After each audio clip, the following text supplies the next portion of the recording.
These disagreements about the role of government in our lives, about our national priorities and our national security, they've been taking place for over 200 years. They're the very essence of our democracy. But what frustrates the American people is a Washington where every day is election day. We can't wage a perpetual campaign where the only goal is to see who can get the most embarrassing headlines about the other side. A belief that if you lose, I win. Neither party should delay or obstruct every single bill just because they can. The confirmation of, I'm speaking to both parties now, the confirmation of well-qualified public servants shouldn't be held hostage to the pet projects or grudges of a few individual senators.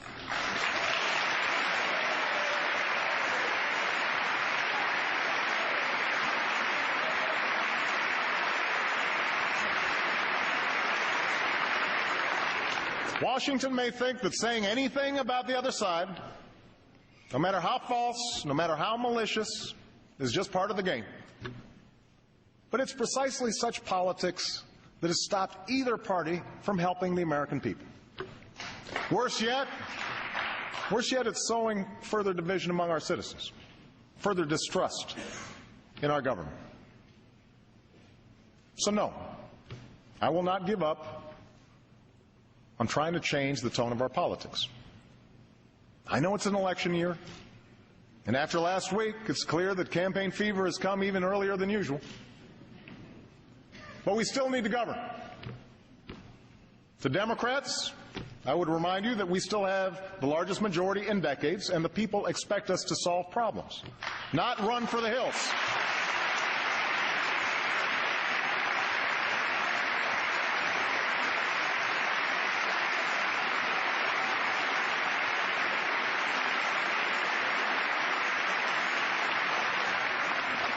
And if the Republican leadership is going to insist that 60 votes in the Senate are required to do any business at all in this town, a supermajority, then the responsibility to govern is now yours as well. Just saying no to everything may be good short-term politics, but it's not leadership. We were sent here to serve our citizens, not our ambition.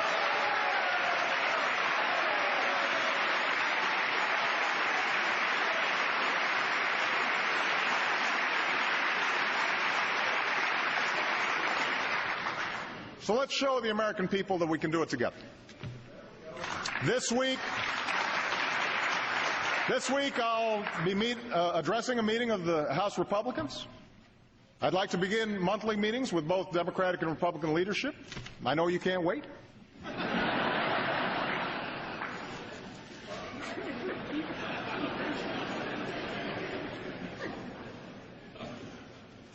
Now, throughout our history, no issue has united this country more than our security.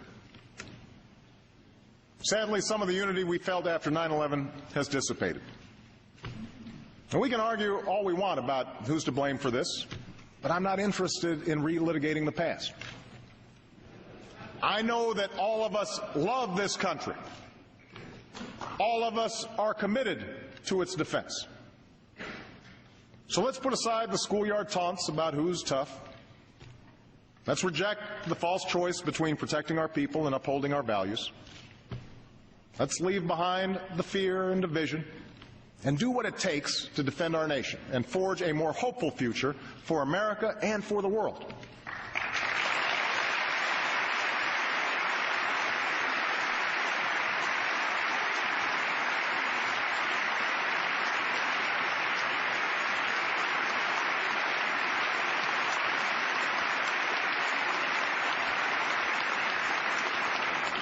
That's the work we began last year.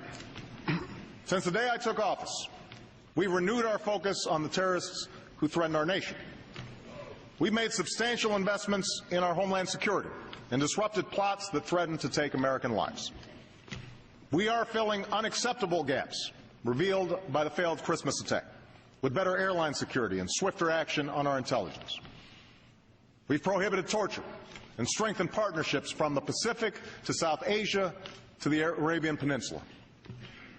And in the last year, hundreds of al-Qaeda's fighters and affiliates, including many senior leaders, have been captured or killed, far more than in 2008.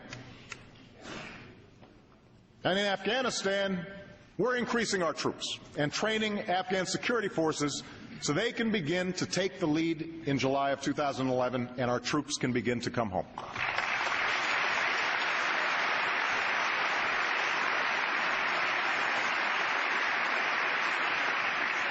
We will reward good governance, work to reduce corruption, and support the rights of all Afghans, men and women alike. We're joined by allies and partners who have increased their own commitments and who will come together tomorrow in London to reaffirm our common purpose. There will be difficult days ahead, but I am absolutely confident we will succeed. As we take the fight to al-Qaeda, we are responsibly leaving Iraq to its people. As a candidate, I promised that I would end this war, and that is what I am doing as president. We will have all of our combat troops out of Iraq by the end of this August. We will support the Iraqi government. We will support the Iraqi government as they hold elections, and we will continue to partner with the Iraqi people to promote regional peace and prosperity. But make no mistake, this war is ending, and all of our troops are coming home.